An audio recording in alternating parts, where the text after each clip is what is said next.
Hey y'all.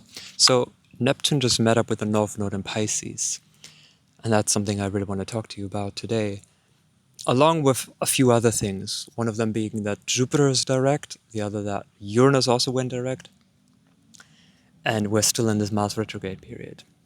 But focusing first on the implications of Neptune and the North Node on 28 degrees of Pisces. The nodes and the nodal axis is, of course, from the perspective of evolutionary astrology, where and how we experience the greatest collective but also individual evolution. And that implies the karmic necessity to unwind and unravel and let go of whatever kind of karma, action in motion through time, including through whatever we carry from prior lifetimes, is not serving our evolution any longer. And where and how the North Node implies a necessity to step up into or redevelop our relationship with a specific archetypal dynamic. In this case, Pisces. Right? So the North Node in Pisces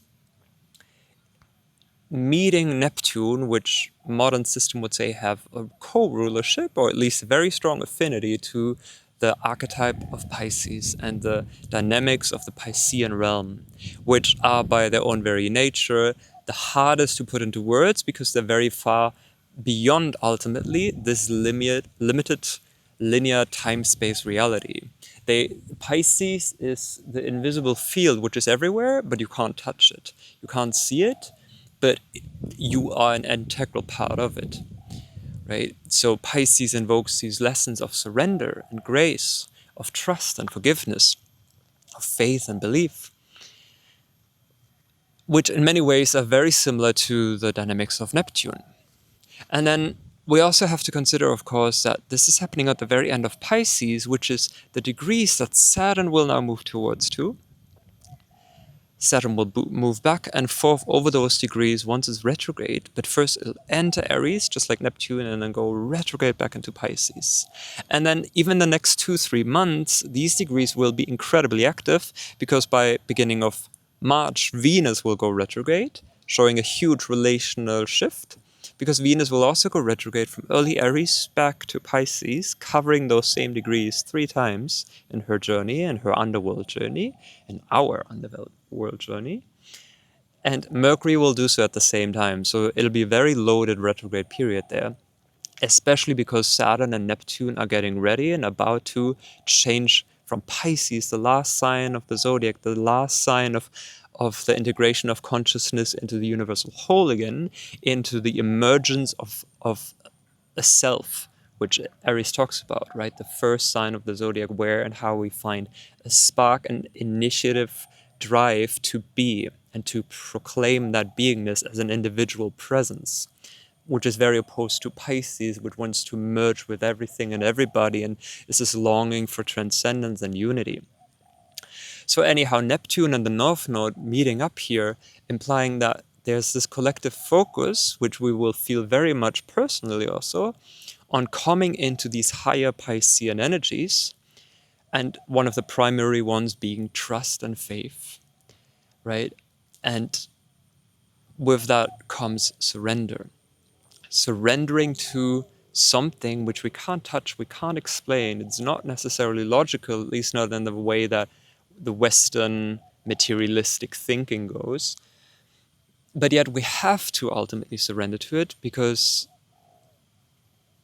we must come face to face here with something where we're not in control, which our ego can't grasp, right? And so that also brings up this big collective theme, which I already talked about before, which is really strongly in the field, latest since the first Pisces lunar eclipse, which we had in, I think it was end of September, but also very much so since Saturn entered Pisces from March 2023 on. And that is this huge collective feeling of a loss of meaning, a loss of purpose, a loss of a sense of direction here. And that is both the Neptune and the Saturn archetype closing their time in Pisces. Saturn is the structure of reality, but also the structure of the safety of reality, of what we want to cling to, the linear time space, where we can assume and project that how things were yesterday, they will be like that tomorrow. But since Saturn is in Pisces, all of that is dissolving. It's also talking about the dissolvement of the collective stories and mythologies, which are very much giving us personally also, but also collectively, globally, societally, a sense of meaning and purpose. And the huge dissolvement of them, which catapults so many of us into this huge vortex and the maelstrom, emotional overwhelm of uncertainty. All the flood waves, right? Neptune and the North Node historically correspond to very strong water incidents, right? Floods or too strong rain or tsunamis, intense storms or cyclones, right? And this is, of course, also just a representation, an outer materialistic representation of what is going on collectively and psychically in our fields. This huge feeling of like there's these tidal waters, these tsunami kind of waves which are rolling onto our shores or overcoming our ego, and where we have to surrender to a feeling of like I'm not in control and I don't know what's going on and I don't know where the current will take me. And this is, of course, where the deeper lessons of Piscean trust and faith and surrendering to the flow comes in. Because surrendering to the flow when you absolutely know that everything will be fine is kind of easy. But that is also where we learn to turn the Piscean lesson of faith into that which is intangible and the force field we can't see. Call it God or Goddess, call it Mother Nature or the intelligence of the universe, call it our higher self or soul, call it the divine plan, whatever you want to. Only by having repetitive experiences where that which is seemingly illogical, and we can't explain it, still happens. And still happens in a way that is positively supporting our life and our journey and our healing journey and our processes, where the most random happenstances occur, the synchronicities, where we must realize like, wow, there is something deeper here. And the more this happens, the more we can learn to turn and alchemize our faith into trust, into learning to see, oh, there is actually this something higher, higher intelligence, a higher plan, a higher mystery working in my favor and maybe also in the favor of humanity as a whole. Even so, when maybe on a collective field, everything might seem like it's the opposite, right? And that is also, of course, deepening this process of a feeling of a loss of meaning or a feeling of overwhelm, of the uncertainty. Oh my God, what will happen? The huge fear, which is also a bit of an Aries thing, a fear and a desire to fight, right? And we can all feel how the old stories and mythologies are slowly dissolving. And if you think there's no mythologies governing the Western world, like think about consumerism or self-individualism, right? These are very strong mythologies, and they, to one degree or another, all influence us very, very profoundly. But we can also all feel the gnawing sense of emptiness and pointlessness at some level with them, and the desire and need and also necessity for greater, newer storylines. So Neptune and the North Node is so much about also a personal reckoning with where and how we personally have come to a point in our own journeys where we feel a sense of pointlessness, emptiness. Like this material life and reality on whatever kind of level, this depends on where this conjunction happens in your own birth chart, and even more so if it hits any personal points in your chart very strongly or not, right? Which house, which area of your life this happens in. But where all of us are confronted on some level or another with these energies of overwhelm or confusion, but also disillusionment, where the illusion of where and how we projected our desire and need for transcendence and ultimate meaning out onto anything or anybody external, which is bound to time. And everything that is external and bound in time is absolutely not that which is eternal and beyond limited time and space, which is what Neptune really wants to point us to.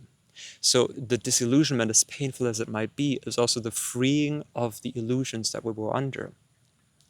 And even though this process can be extremely painful or confusing, like I said, even more so with Mars also being in retrograde in Cancer, stirring up a lot of deep emotional waters, it's a process that's very much necessary.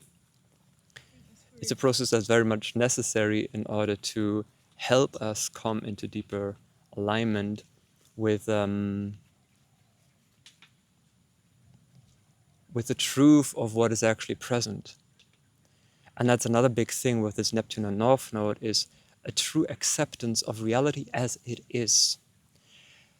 Because only by accepting reality as it is and not going into wishful thinking or daydreaming or the delusional kind of zoning out and pretending everything is different than it actually is, does not help us ultimately step into this Aries power of, now I can take action. Now I can have a grasp. Now I know what needs to be done. The envisioning aspect of Pisces is very beautiful, and I'm not saying like don't daydream in general, right? But where and how we use this as a cop-out to escape physical reality, and where and how the necessity to fully accept things as they are, me as I am, in whatever kind of process or part of my life or area or the world as it is, only by accepting it can we then come into a position of being able to truly change it. And only from that point of acceptance can also be forgiveness really found, because in the acceptance of something we already forgive it, right? It does not mean we like it. It does not mean we have to love it or be okay with the way it is, right? That we say like, this is great, whatever. There's a lot of things happening on the world stage which are not okay. And where and how we deal with each other, and how we deal with other beings, other living beings, other human beings, where and how we deal with nature, or even our own bodies and ourselves. There are many things that are not okay, but only by accepting us and that and the world as it is in the moment can we come into a position of truly being empowered again to be able to change something. And that is already forgiveness. We don't take it personal anymore as like an insult from God to us, of like, oh, poor little me, because that is, of course, the lower side of the Piscean realm, of where and how we slip into victim consciousness and not feeling like we can do or achieve or be an agency of anything here, and just feeling like, oh, the waves just keep on rolling and life's just taking me and it's all a big trip, but apparently I can't do anything about it, right? And this is also a subtle way of disengaging with the material and not wanting to be fully present, and again trying to escape. So embracing the higher side of Neptune, of love and forgiveness, of compassion, also for ourselves, including all the seeming mistakes that we think we might have made, and forgiving us for them and accepting us the way we are in the moment, and still seeing that the moment contains love and that we are in that love also. And from that point also being able to let go any ego agency where we think we might have to hold on because of the fear of like, oh, if I let go, I will be washed away. If I let go of this, I don't know what will happen with life. And to learn to breathe into and exhale into the surrender of uncertainty, and having faith, which we can maybe also turn and alchemize into trust, that I don't know where the journey is taking me, or us collectively, or what will happen on the collective stage, but I can have faith and work with that faith and trust and a higher benevolent energy in alignment with that, instead of projecting my fear out onto that and then trying to control it, where maybe actually the fear and the desire to control is actually already part of the problem, right? So embracing this very strong Neptunian drive to learn to see things without judgment, which is a Saturn archetype, right? Saturn approaches Neptune, Saturn is in Pisces, he will go over these same degrees, and where and how we must all learn to surrender judgment and to just see like how things will unfold without coming to too quick conclusions about them, right? Releasing this human kind of level of judgment so that we can see the deeper mystery evolving and unfolding itself. Right? And that brings me to the other 2 points, which are, of course, firstly, that in the last 10 days or so, we both had Uranus and Jupiter both going direct. And with that, all the outer planets now being direct that really want to shift signs, all of them, in the coming months. Uranus will shift into Gemini. It'll go back and forth between Gemini and Taurus still this year, just like Saturn and Neptune will shift into Aries, but will go back and forth here as well. And Jupiter will leave Gemini, where we might also feel Jupiter being, of course, a natural ruler of Pisces also, where and how over the last couple of months, since beginning of October, when Jupiter went retrograde, we were maybe in a crisis of meaning, relating also to this Piscean drama, and not feeling connected to our intuition, not maybe feeling so connected to a clarity of where my higher wisdom wants to pull me to, maybe also because of a too strong force of Gemini, remembering Jupiter expands and brings everything more into the field of whatever it touches, wherever it is in, and Jupiter being in Gemini, bringing so much mental stimulus and mental overload and overstimulation of our nervous system, too much communication, too many things to read or hear. We might just feel overloaded and overfull of all the mental chatter, which makes it harder to step into that open space of listening and trusting our intuition.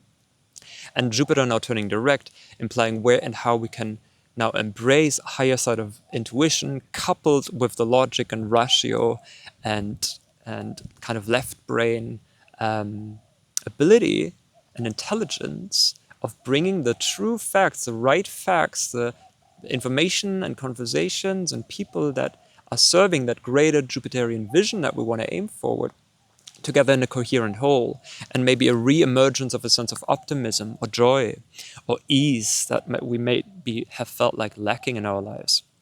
But yeah, now all the major planets, all the outer slow-moving planets moving forward in direct motion and getting ready to shift signs also shows like, wow, from now on energy will truly start picking up in a very, very big way for this very, very, very big year. And still, for the next couple of months, of course, we are still a bit in funky waters with, Venus is now in fiery, driven, dynamic Aries, but she will go back into Pisces also. And Mars still very much is retrograde. And even though Mars retrograde will end in 2-3 weeks' time, the beginning of a Mars direct often brings a huge impetus and drive forward of energy, a huge ability to exert willpower after it has gone through this deep rest and integration kind of phase. But still, the unconscious material Mars retrograde brings up in regards to our frustrations or our anger or our irritation or fire, internal fire, which for some people also brings up health issues, right? Internal fire and inflammation or unprocessed dynamics of where and how we suppressed our will, or our will was wounded, our self-agency was stifled, right? Traumatic events which maybe made us unable to live out that part of ourselves in a given moment. Mars retrograde tends to bring these kinds of things up. And even more so, Mars retrograde in Cancer, relating to the inner child, relating to emotional safety, relating to the home ground and family dynamics and ancestral dynamics.